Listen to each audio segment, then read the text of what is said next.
जिहाद को आपको पूरी दुनिया से मिटाना पड़ेगा। ये बिल्कुल उसी तरह से है जैसे मानव के शरीर में कैंसर होता है। किसी भी कीमत पर दुनिया को इस्लामिक नहीं होने देंगे। দুনিয়ার কাফের মুশরিকরা চায় জিহাদকে বন্ধ করবে, কিন্তু এই জিহাদকে তো চালু করেছেন আমার আল্লাহ।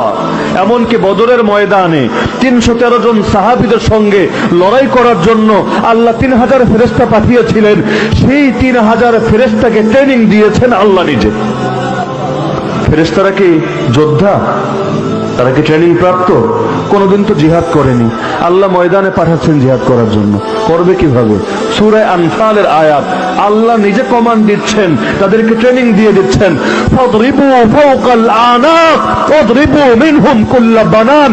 আরে ফেরেশতারা ট্রেনিং ভালো করে মনে রাখবে, দুনিয়াতে গিয়ে এই মালাউন মুশরিকদের গর্দানের উপর আঘাত করবে আর প্রত্যেক জোড়ায় জোড়ায় মারবে।